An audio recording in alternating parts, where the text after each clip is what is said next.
Vamos começar então? Podemos. Então, pessoal, boa noite.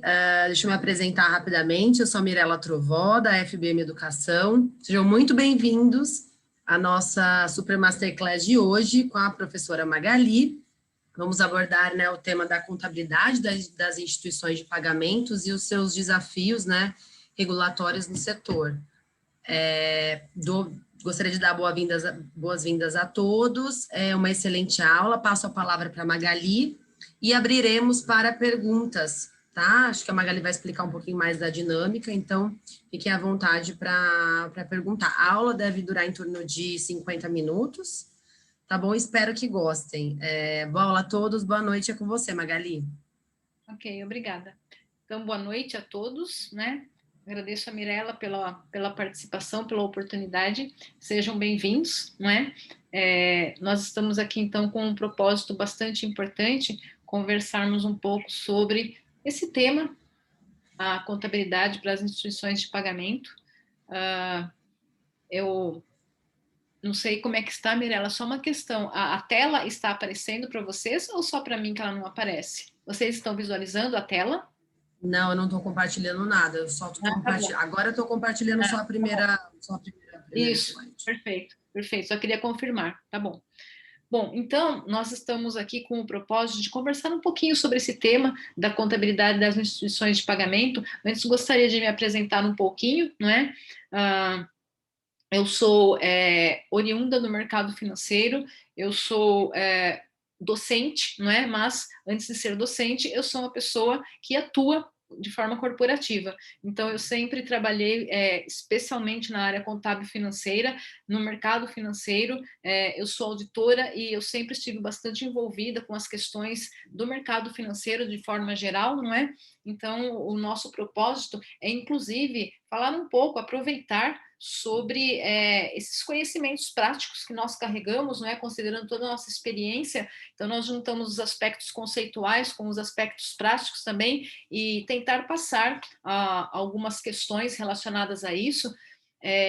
Via de regra, quem nos procura para falar sobre contabilidade de instituições de pagamento, normalmente as pessoas estão começando nesse segmento, vamos chamar assim, não é? E não sei se é o caso de vocês, não sei então como é que vocês estão, se já estão inseridos, se estão em vias de, porque justamente nós estamos aí com algumas questões regulatórias que estão movimentando bastante esse segmento, não é?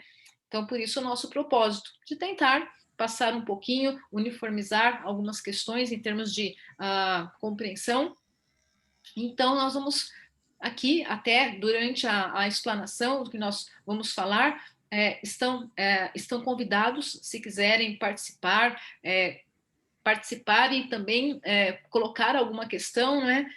Não só pergunta, mas se quiserem também fazer uma contribuição nas colocações, estejam à vontade, eu não tenho nenhuma restrição nesse sentido. A proposta é realmente que a gente possa ter um bate-papo, né? Possa ter um bate-papo sobre isso. Então, vamos lá. Magali, deixa eu só fazer um parênteses aqui para o pessoal. Vocês podem mandar as perguntas ou né, as contribuições via chat, eu vou estar mediando, então eu te auxilio, Magali, se surgir dúvidas, e a gente acha que assim fica melhor, tá bom, pessoal? Obrigada. Muito bom. Então, eu gostaria de agradecer a presença de vocês aqui e vamos conversar um pouquinho, então. Vamos lá. Bem, gostaria de colocar algumas questões aqui, considerando a linha do tempo, para poder fazer um respaldo para esse nosso tema, porque é que ele está hoje numa situação de evidência, de destaque, não é? Então, é interessante nós voltarmos um pouquinho no tempo e, lá no ano de 2013, nós tivemos a lei 12.865, e é uma lei federal, não é? E essa lei, ela é caracterizada como o marco regulatório das transações de pagamento, não é? Então, não significa que nós não tivéssemos, antes do ano de 2013, que nós não tivéssemos transações de pagamento, não é? Sempre tivemos, há muito tempo. Quando você saca o seu cartão de crédito, né, e faz alguma transação, você está fazendo o que nós chamamos de uma transação de pagamento. Então, isso é uma coisa que sempre existiu. Contudo, era um mercado um tanto quanto restrito, não é? Onde nós tínhamos grandes instituições financeiras grandes grupos econômicos que, de uma certa forma, praticamente monopolizavam essas coisas relacionadas às transações de pagamentos, né, as atividades relacionadas às transações, e por isso nós não tínhamos tanta evidência, nós não tínhamos tantos players no mercado como nós temos hoje. E a expectativa é que isso ainda venha evoluir, ser bastante incrementado, não é? Então, com essa lei, lá no ano de 2013, o propósito foi regular de uma forma oficial o que era uma transação de pagamento, né? Como ela funciona, como ela precisa ser, cuidados necessários que nós precisamos ter no sistema. Então, a primeira questão é que ficou bem marcado ali, não é por meio da lei, ficou bem marcado uma instituição de pagamento não é uma instituição financeira. Então, isso foi uma coisa que ficou bem demarcada, porque as atividades realizadas por instituições financeiras são privativas das instituições financeiras. Então, uma IP, não é uma instituição financeira. Então, foi delimitado o território, o que ela pode e o que ela não pode fazer. E isso foi uma coisa bastante importante para nós, porque a partir daí, de uma forma bastante segura, a própria sociedade, não é, compreendendo qual é a função, o papel de uma instituição de pagamento e de uma instituição financeira, a própria sociedade já tem melhores condições de avaliar, não é, aquilo que é melhor para ela. A lei tendo feito, então, essa demarcação, não é, foi uma possibilidade de o mercado se abrir. Então, o mercado se abriu, novos players entraram, não é? Já não é mais aquela atividade que está bastante restrita aos grandes conglomerados financeiros, econômicos, né? Os grandes grupos dos bancos, como nós sabemos que foi assim durante bastante tempo. Então, diversos players entraram no mercado. E a instituição de pagamento, então, ela passa oficialmente, a partir de 2013, ela passa a ser supervisionada, né, pelo Banco Central, porque a lei colocou ali, não é, delegou ao Conselho Monetário Nacional e ao Banco Central, delegou o quê? A autonomia para regular esse mercado, essa atividade. Então, a partir desse momento, passa a ser oficialmente uma atividade, não é, sob supervisão do Banco Central. Então, nós temos dois tipos de instituições de pagamento: aquela que nós falamos que é autorizada e aquela que nós falamos que não é autorizada. Então, é justamente nesse contexto que nasce a necessidade de nós compreendermos um pouco melhor a contabilidade em instituições de pagamento. Nós temos uma quantidade bastante expressiva de instituições surgindo anualmente. Então, para uma instituição de pagamento ser uma autorizada pelo Banco Central, ela precisa estar atrelada, vamos dizer, a alguns limites operacionais, seja por valores de transações ou por quantidade de operações, não é? Então, isso que determina se uma instituição de pagamento será ou não autorizada pelo Banco Central. E a própria iniciativa de solicitar a autorização é da instituição, e eu digo isso porque costuma haver algumas dúvidas relacionadas a isso, como se o Banco Central fosse bater a porta de uma instituição de pagamento e falar: você precisa ser autorizada por mim. Não é dessa forma, o fluxo é invertido. Então, a instituição irá, não é, solicitar a sua autorização, fazer todo um processo formal, e o Banco Central vai analisar, ele vai analisar. O Banco Central vê com muito bons olhos do mercado. Por quê? Porque ele entende que é uma boa forma de incrementar a concorrência e que isso trará certamente benefícios à sociedade, a todos nós, não é? Então, com essa questão da necessidade de solicitar a autorização ao Banco Central, significa que nós vamos precisar, não é? A partir do momento dessa autorização, nós vamos precisar compreender como funciona o mundo do Banco Central, não é? Porque é um mundo bastante particular. É um mundo bastante particular. Considerando que um dos principais papéis, né, nos principais objetivos do Banco Central é zelar pela solidez do mercado no que diz respeito à supervisão das instituições financeiras. Então, o Banco Central ele também ganha aqui com as instituições de pagamento, ele também ganha um incremento nesse objetivo, não é, de tentar zelar pela solidez do mercado, ainda que uma instituição de pagamento não possa realizar atividades privativas de instituições financeiras, mas o produto dela também é dinheiro. O produto dela é dinheiro. Então, é natural que o Banco Central vá exercer um nível de exigência sobre as IPs, como ele exige sobre as IFs, não é? São níveis diferenciados, mas ele vem incrementando isso. Ele vem incrementando. Então, uma instituição de pagamento que passa a ser uma autorizada pelo Banco Central, ela tem que seguir todas as normas do Banco Central, em especial na contabilidade, não é? Porque a contabilidade de instituição financeira, ela é particular em função das características das atividades e, no caso da instituição de pagamento, ela passa a adotar o modelo contábil das instituições financeiras, naquilo que couber. Claro que temos diferenças, temos distinções devido às características das atividades, contudo, nós precisamos conhecer, não é, como isso funciona. O Banco Central ele tem uma série de normatizações de diversos assuntos, não só contábeis, que ele também exige que as instituições de pagamento cumpram.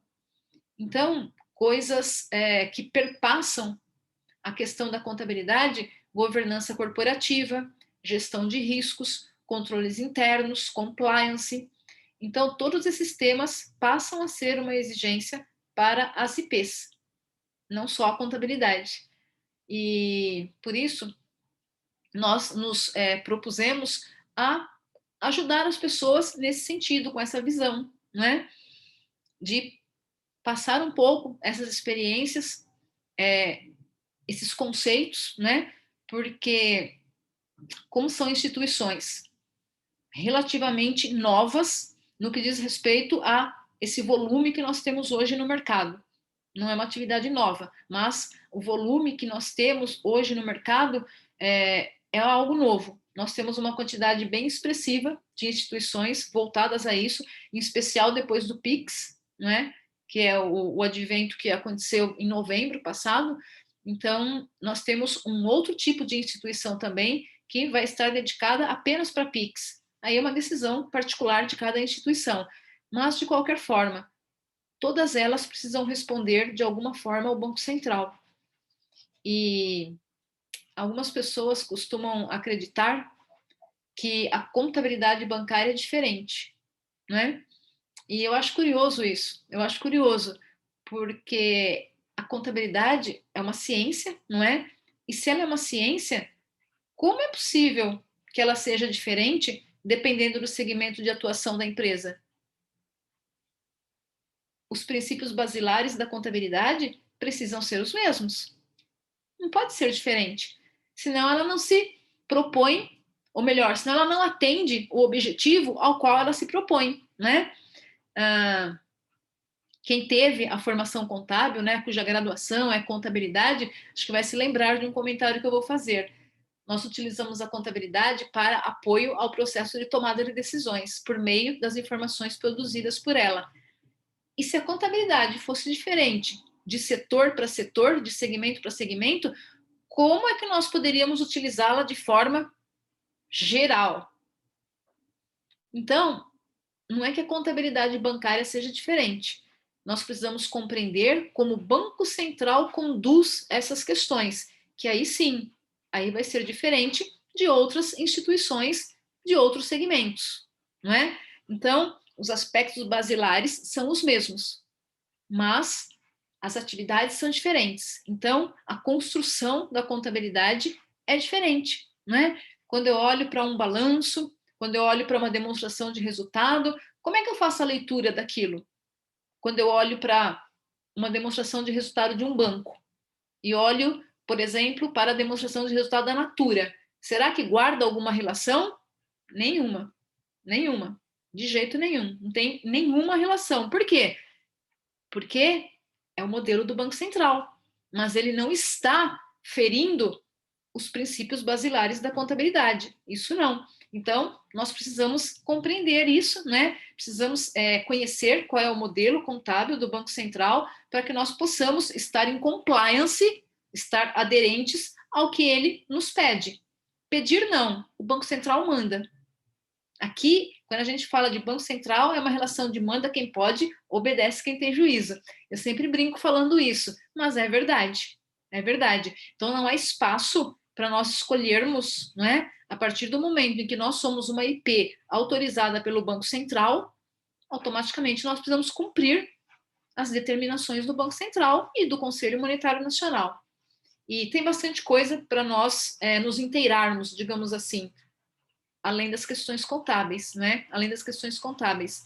É muito comum nós termos um volume elevado de normas, regras, enfim, tratando de diversos temas, né?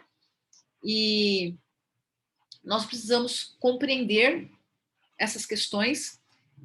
Em algumas circunstâncias, o Banco Central vai conduzir, vai nos orientar de uma forma diferente em relação à legislação societária. O que eu quero dizer com isso?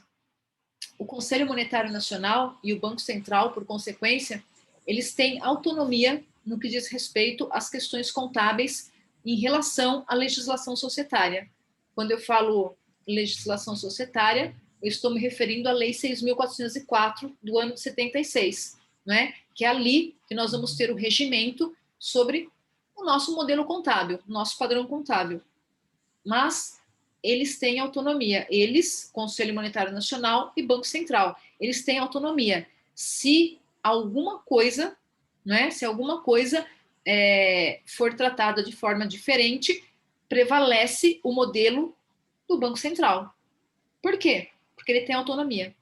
Ele segue a legislação societária. Em alguns momentos, ele coloca alguma exceção e nós precisamos cumprir a exceção. Então, quando nós falamos de conhecer a contabilidade aplicável às instituições de pagamento, significa justamente conhecer qual é a base da contabilidade praticada nas instituições financeiras e parte disso foi migrado para as instituições de pagamento. Por que parte? Porque tem a questão de que as atividades são diferentes. Uma vez que a IP não pode realizar atividade privativa de IF, então a IP carrega um certo montante da contabilidade aplicável à instituição financeira e vai ter coisa particular dela, em função das características da sua atividade, do seu modelo de negócio. Magali, perfeito. Deixa eu só interromper. A gente tem uma dúvida aqui do Paulo, do André, desculpa. Ele perguntou, está falando sobre o plano de contas, que é diferente? Veja, o plano de contas, eu diria que é uma consequência. Então, assim, se o plano de contas é diferente, significa que nós temos os conceitos que dão o respaldo para aquilo, não é? E já que nós falamos do plano de contas, eu acho que não é demais lembrar uma coisa, que é uma diferença grande aqui no mundo Banco Central e fora do mundo Banco Central. Uma empresa não financeira, né? Porque eu segrego assim, eu falo empresa financeira e empresa não financeira. Então, pensando na Natura, que todo mundo conhece, todo mundo sabe qual é o negócio da Natura, então fica fácil colocar como exemplo. A Natura e todas as outras empresas não financeiras, elas não têm um plano de contas padronizado. As instituições financeiras têm, e a IP é obrigada a seguir. Então, o que significa ter ou não ter um plano de contas regulado por uma instituição de supervisão? Significa que você tem que obedecer da forma como está ali. Você não pode fazer nada diferente. Então, se porventura você hoje é uma IP não autorizada e você caminha, não é? Seja pelo seu volume monetário ou pelo seu volume de transações, se você caminha, se você está próximo a atingir os limites e você vai se transformar numa IP autorizada, você vai precisar fazer uma espécie de um depara do seu plano de contas atual para o plano de contas do Banco Central. Por quê? Porque eu tenho que seguir o modelo do Banco Central. Se eu não seguir, eu não me comunico com ele, porque o Banco Central utiliza a contabilidade, a informação contábil enviada mensalmente para supervisionar o sistema. Então, é por isso que nós temos aqui um plano de contas uniformizado que tem que ser aplicado, utilizado por toda e qualquer instituição financeira naquilo que é aplicável e também pelas IPs a partir de 2013. Então, desde 2013, nós somos obrigados a utilizar esse plano de contas também naquilo que é aplicável. Magali, a Simone está perguntando se plano de contas é o COSIF. O plano de contas é o COSIF. É o COSIF. Porém, ele é muito mais complexo do que um mero plano de contas, porque ele tem outras orientações. Quando nós falamos em plano de contas, nós imaginamos o quê? Um número e um nome de alguma rubrica contábil, né? Mas no caso do COSIF é bem mais que isso. Tem uma série de orientações sobre diversas transações, escrituração, enfim, diversos temas que estão ali no COSIF nos orientando. E então, por isso que eu digo que é bem mais complexo do que um simples plano de contas. Então, é uma das primeiras dificuldades que nós temos, né, quando nós começamos a participar do mundo do Banco Central, compreender o racional do COSIF. É o primeiro desafio que nós temos. E aí nós vamos ver que eu tenho que seguir aquilo, exatamente da forma como está lá. Eu não tenho espaço para eu fazer algo diferente, para eu inovar, não tem espaço para isso. Então, eu preciso compreender a dinâmica dele. E preciso compreender que ele tem, Banco Central, tem autonomia no assunto contábil. Então, em alguns momentos, eu vou ter algumas exceções. Tem alguma pergunta que você queira colocar, Mirella, agora? Não, deixa eu ver aqui, acho que acabou de surgir mais uma. O Eduardo pergunta, a IP não autorizada poderá exercer as atividades até quando? Quais são os seus limites? E sendo não autorizadas, quem fiscaliza a IP não autorizada? Então, teoricamente, uma IP não autorizada, ela não é supervisionada. Contudo, o Banco Central, ele recebe informações, não é? Por meio do sistema, então, ele consegue saber o que está acontecendo no mercado, mas ele supervisiona aquelas que solicitaram autorização. Por quê? Porque você tem os limites operacionais. 500 milhões de reais num período de 12 meses ou 25 milhões de transações. Então, ou é volume monetário ou é volume de operações. Então, o que as IPs fazem? Elas vão acompanhando. A hora que você está próximo de atingir os limites operacionais, você tem que pedir autorização ao Banco Central. Se você não pedir, você vai ter que restringir o teu crescimento. Então, não é uma questão de escolha, é uma necessidade. Se você quiser evoluir, se você quiser continuar crescendo no teu negócio, você vai atingir o limite. E aí você precisa ser uma autorizada. Porque você começa a ofertar maiores riscos para o sistema. E o Banco Central tem que acompanhar por isso, porque é papel dele zelar pela solidez do sistema. Lembra, nunca perca de vista, o teu negócio é dinheiro. E se o seu negócio é dinheiro, interessa ao Banco Central. É uma questão bem importante. Então, não é opção, é necessidade. Na hora que atinge os limites, temos que pedir autorização ao Banco Central. Tá? Mirella, será que tem alguma pergunta relacionada a isso? Que parece que entrou alguma coisinha no chat? Entrou. O Bruno está dizendo, e sobre a escrituração contábil das IPs não autorizadas, elas são submetidas ao plano de contas da COSIF? A IP não autorizada, ela não tem a obrigação de cumprir COSIF. Ela não tem obrigação. Contudo, vou compartilhar uma experiência, né, que tem acontecido aqui bastante no mercado. Mesmo determinadas IPs, mesmo não sendo autorizadas pelo Banco Central, já começaram a praticar o COSIF. Por quê? Porque ela sabe que é inevitável. Em algum momento isso vai acontecer. Em algum momento isso vai acontecer. Então, normalmente, quem nos procura nesse treinamento, normalmente o público é aquele público que está numa IP, que está caminhando ou que já pediu autorização, está caminhando para pedir, ou já pediu e está aguardando, ou já é autorizada e precisa conhecer. Precisa conhecer. Porque, como eu falei, as nossas obrigações, elas extrapolam bastante as questões contábeis. Então, nós falamos tema central, a contabilidade, mas tem diversos outros temas, diversos outros, principalmente no que diz respeito à governança corporativa, porque tudo isso é exigido de instituição financeira e passa a ser exigido de uma IP. Então, tem um conjunto de questões regulatórias, de desafios, né? De desafios. Perfeito. Magali, o André pergunta qual a quantidade limite de transações? 25 milhões. E o Bruno agradece e pergunta, sendo assim, ela não estaria obrigada ao lucro real, correto? Não, espera um pouquinho. Vamos separar as coisas. As instituições financeiras, tá? Não sei se é por isso que o Bruno fez essa pergunta. Vamos lá, o que eu estou imaginando que o Bruno pensou, que o Bruno considerou. As instituições financeiras são obrigadas a adotar o regime tributário pelo lucro real. Não tem escolha. Seja SA, listado em bolsa, seja capital fechado, em sendo instituição financeira, é uma obrigação. Contudo, não é uma obrigação colocada pelo Banco Central, mas pela Receita Federal.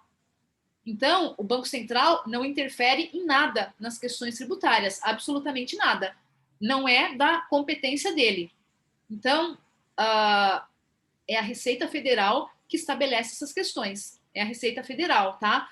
Não entra na seara do Banco Central isso, tá? Não sei se foi isso que o Bruno considerou ou não, tá bom? Tudo bem?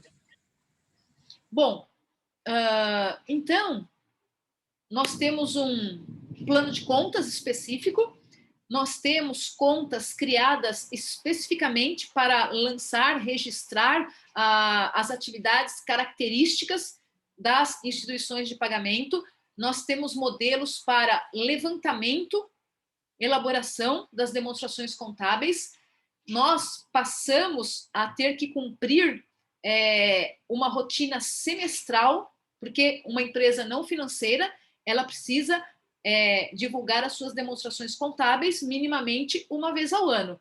Essa é uma imposição colocada pela legislação societária, a Lei 6.404.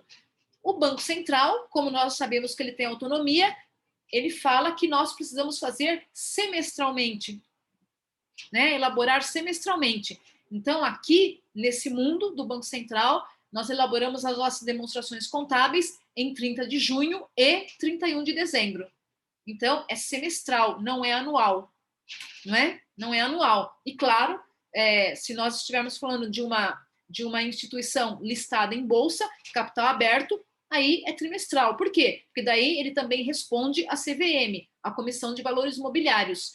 E, aproveitando essa questão, queria fazer um comentário que também costuma gerar dúvidas.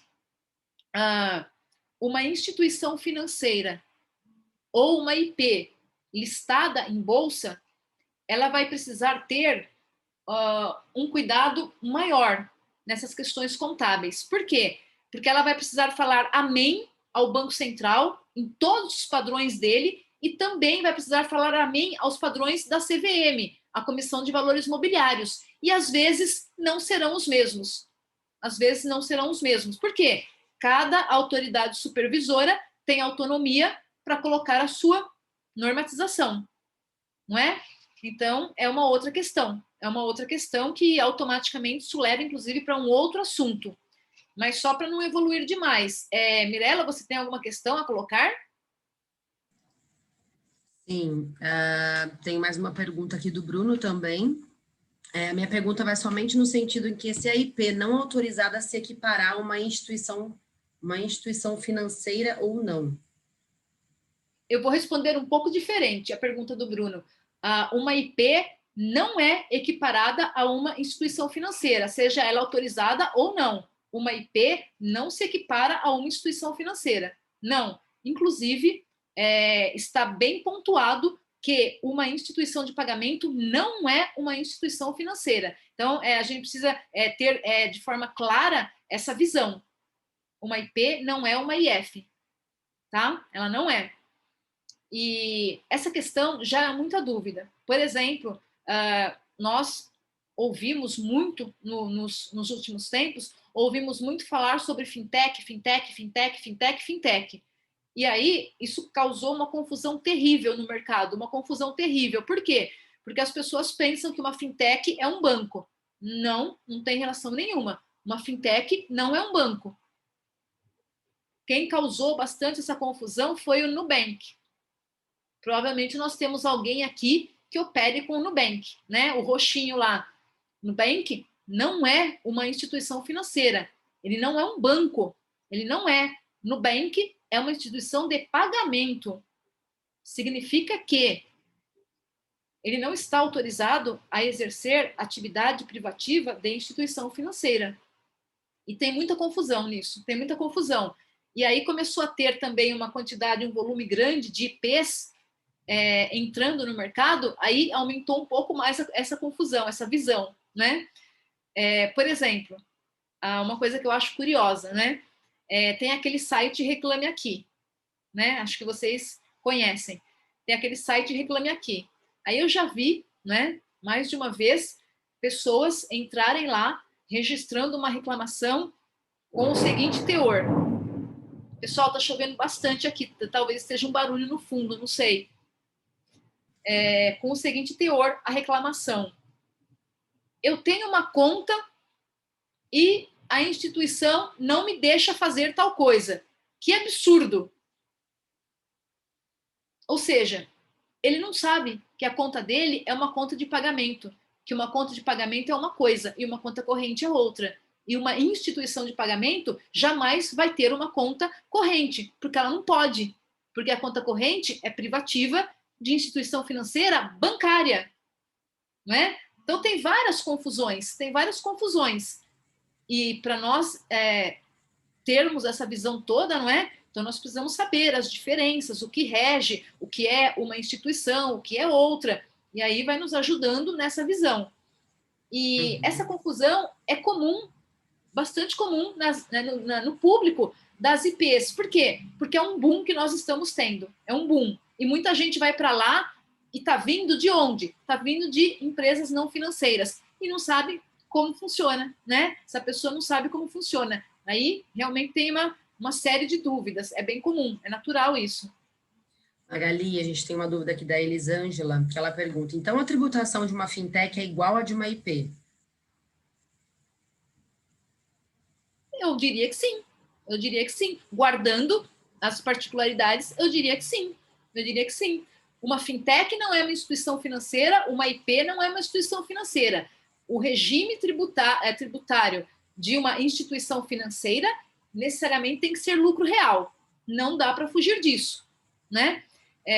Por isso que eu falei, essa questão não é de alçada do Banco Central, tá bom? Não é alçada do Banco Central. Então, e aí a gente tem que buscar o que a Receita Federal fala sobre isso, né? Que daí é o quê? É uma norma geral com as exceções. Tem algumas exceções, mas a gente vai ter que buscar, não é, a norma geral, digamos assim, tá?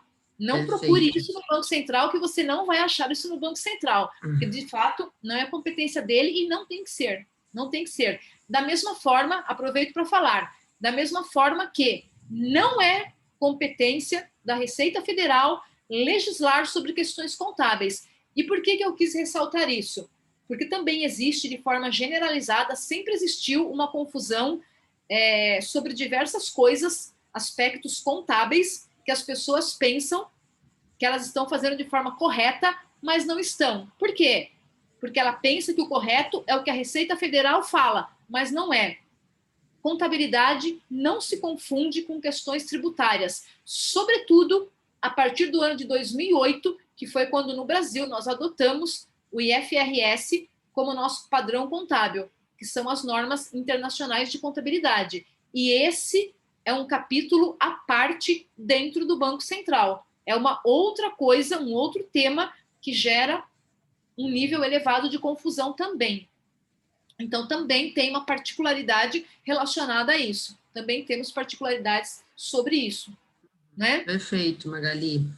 A Letícia aqui pergunta, né? Começamos a ler mais sobre as fintechs de crédito. Poderia falar um pouco sobre suas diferenças para um banco, visto que as duas podem conceder crédito ou empréstimo? É bem diferente. Eu imagino que você esteja se referindo àquelas duas fintechs de crédito que foram reguladas pelo Banco Central em abril de 2018. Então, imagino que você esteja se referindo àquela fintech de crédito. O que aconteceu? Em abril de 2018, o Banco Central regulou duas atividades que no mercado nós passamos a chamar de fintech de crédito. Então, antes, vamos dar um passo atrás e vamos compreender o significado do termo fintech. O que é uma fintech? A essência de uma empresa classificada como fintech. Uma fintech é uma empresa que faz larga utilização de tecnologia e presta serviços financeiros. Então, uso intensivo de tecnologia, serviços financeiros. Isso é uma fintech. Fin é de financeiro, tech é de tecnologia. Fintech é um termo que nasceu lá nos Estados Unidos, mais precisamente em Nova York, porque tinha uma empresa, algumas empresas fazendo um projeto com a prefeitura de Nova York e era algo voltado aos serviços financeiros, né? Uma empresa de tecnologia. Esse projeto da prefeitura de Nova York fez nascer o termo fintech. E a partir daí, o mundo passou a ver um boom de empresas se autodenominando fintechs. E por que a confusão de muitas pessoas no mercado pensarem que uma fintech é uma instituição financeira? Porque ela oferta serviços financeiros que no passado eram realizados exclusivamente por bancos. Por isso essa confusão. Porém, as atividades privativas de banco não podem ser realizadas por fintech, nem mesmo por IP. Mesmo uma IP sendo autorizada pelo Banco Central, porque está na lei. Está na lei quais são as atividades privativas de uma instituição financeira. E outra empresa não pode realizar essas atividades classificadas como privativas. Então, o que aconteceu? O Banco Central regulou duas atividades de crédito. E quais são essas duas atividades? Uma delas é a empresa, a fintech, ela faz duas pessoas se encontrarem. Quem?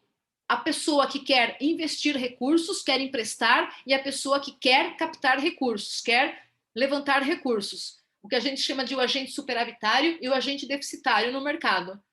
Agente superavitário é quem tem excesso de recursos e ele quer investir. E o agente deficitário é quem quer recursos, seja para consumo, para investimento. Então, temos duas pontas, dois atores no mercado, o agente superavitário e o deficitário. O banco faz o que nós chamamos de intermediação financeira. Como é que o banco trabalha? Ele capta recursos do agente superavitário. Quando você deposita dinheiro na sua conta corrente, você está entregando o seu dinheiro e o banco usa como ele quiser. Então, ele capta de você. Você é o agente superavitário. E ele vai na outra ponta e empresta para quem quer. Ele está fazendo a intermediação financeira.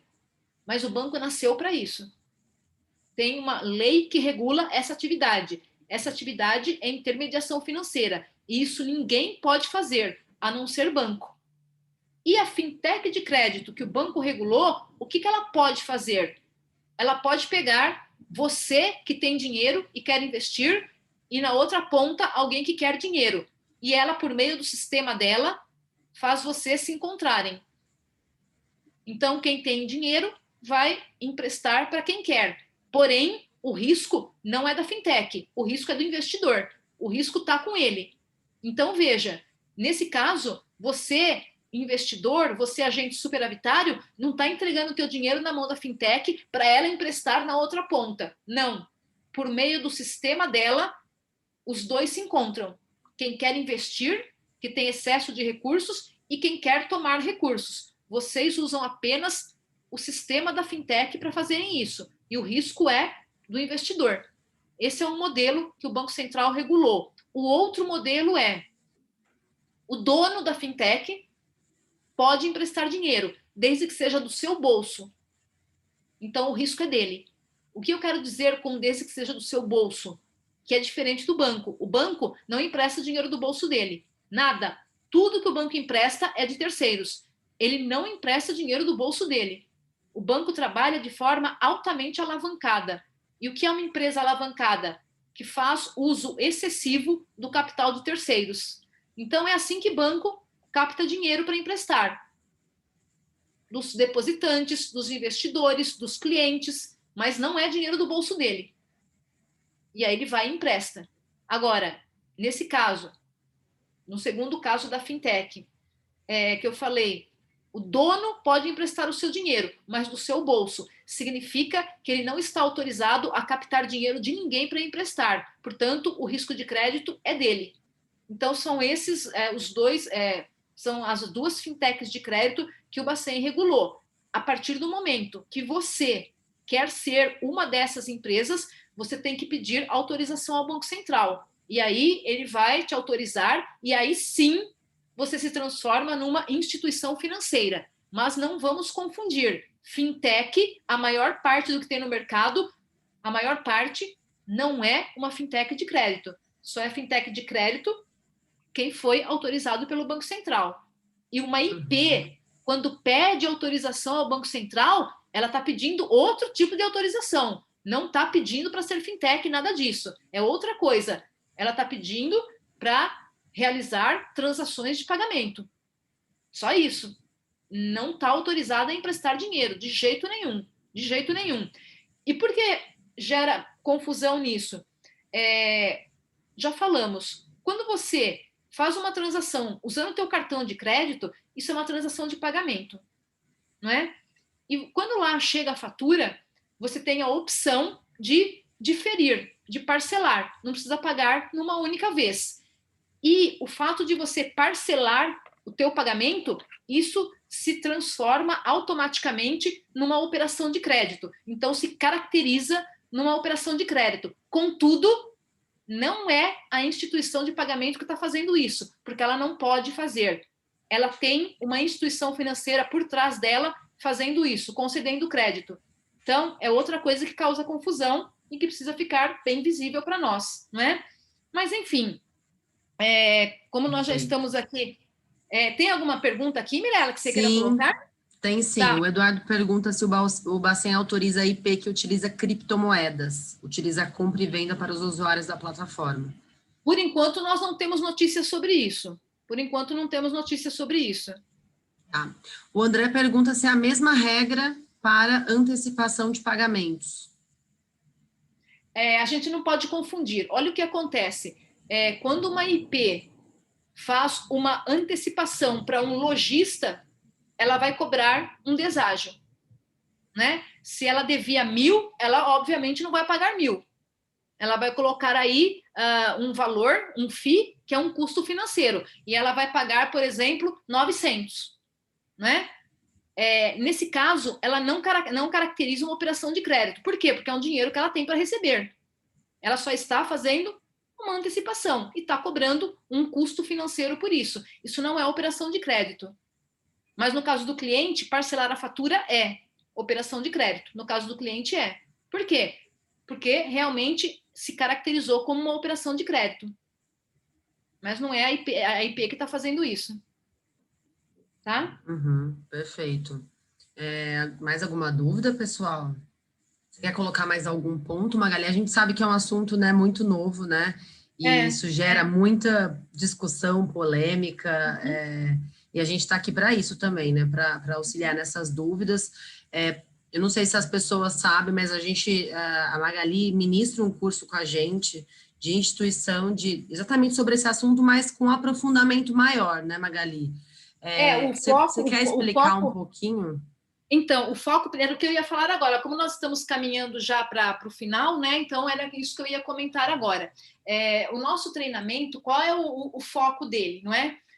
Então, ele tem o foco principal, a questão principal, a questão contábil, né? A questão contábil. Contudo, considerando a minha experiência prática com essas questões, eu também coloco outros temas, né? Eu também coloco outros temas no bojo, como falei, coisas de governança, de gestão de riscos, enfim. Por que isso?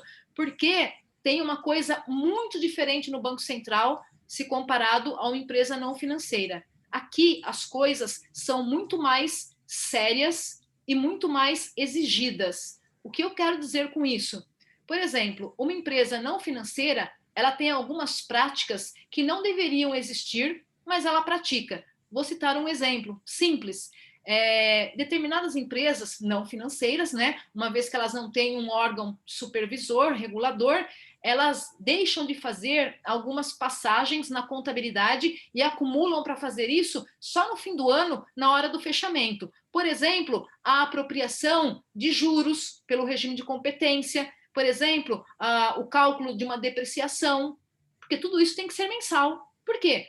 Tenho que atender ao regime de competência, não é?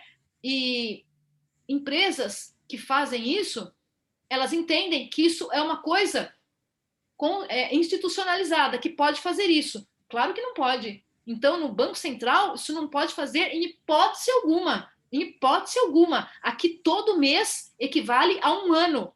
Ou seja, durante os 12 meses do ano, eu tenho que fazer aquele fechamento que muitas empresas fazem somente em dezembro. Então, aqui as coisas são bem diferentes. Então, a gente precisa entender essa cultura. É uma questão de aculturamento. Então, considerando a minha experiência, eu também dou esses focos para ajudar o pessoal, né? Mas o nosso foco principal é falar sobre a contabilidade aplicável à instituição de pagamento. Entender o COSIF, entender como aplicar, entender as contas patrimoniais, as contas de resultado, enfim, ir compreendendo como foi que o Banco Central colocou as questões contábeis para as transações de pagamento, não é?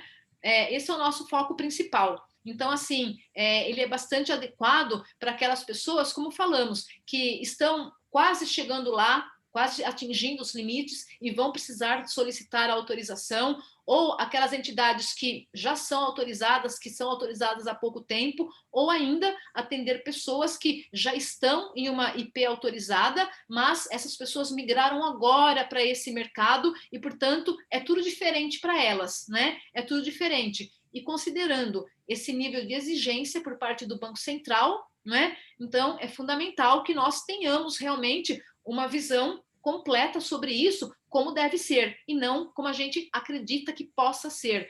Outra coisa importante, só para encerrar isso aqui, automaticamente você vai precisar ser auditado, né? Você vai precisar ter auditoria. E uma coisa que eu sempre digo, o auditor de uma instituição financeira tem um nível de exigência bem maior do que um auditor de uma instituição não financeira. E quero explicar o que eu quis dizer com isso. Não quero que ninguém pense que um auditor de uma instituição não financeira, que ele não executa o seu trabalho como deveria. Absolutamente. Não tem diferença nenhuma. Todos trabalham com o formato necessário, com o rigor necessário. Contudo, tem coisas que o Banco Central exige que ninguém exige de uma empresa não financeira. Então, foi nesse sentido que eu quis dizer, que o rigor é maior por isso.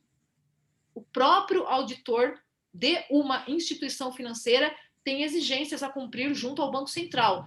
Então, por aí, dá para imaginar que é um nível diferente de exigência, não é? Então, tem uma série de questões que nós precisamos estar em compliance.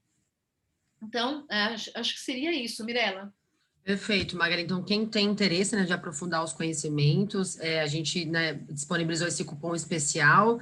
Corre no nosso site, lá você tem o curso, você consegue comprar por lá, utilizando esse cupom. A turma está cheia, é a nossa segunda turma desse curso. A gente tem mais 6 vagas disponíveis. Então, se você tem interesse, corre lá. Se tiver qualquer dúvida, escreve para a gente no nosso e-mail, no nosso site tem os nossos canais de comunicação e atendimento. Muito obrigada a todos. Ficou alguma dúvida ainda? Alguém quer mandar alguma pergunta, ainda algum comentário no chat? A gente tem uns minutinhos. Entrou aqui, vamos ver. O curso, essa Masterclass, ela foi gravada, você vai amanhã receber um link, tá? Se você quiser assistir novamente, você vai estar disponível, tá bom? O curso ao vivo, essa turma, ele vai ser gravado também, e vai ser disponibilizado por alguns dias depois do término, depois a gente exclui e vocês não têm mais acesso, tá bom? Acho que é isso, Magali, espero, né, que vocês tenham aproveitado e absorvido os conhecimentos, né, que a gente propôs a passar nessa Masterclass. Você quer comentar mais alguma coisa, Magali?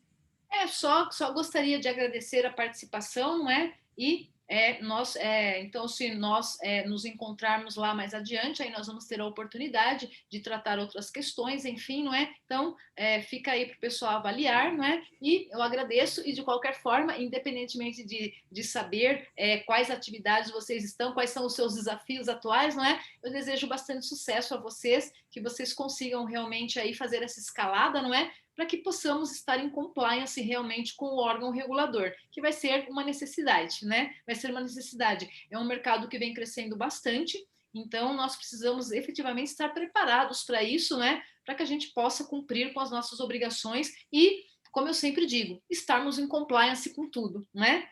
Pessoal, obrigada, uma boa noite para vocês. Obrigada, Obrigada, Mirella. Magali, muito obrigada pela participação, pela atenção, disponibilidade.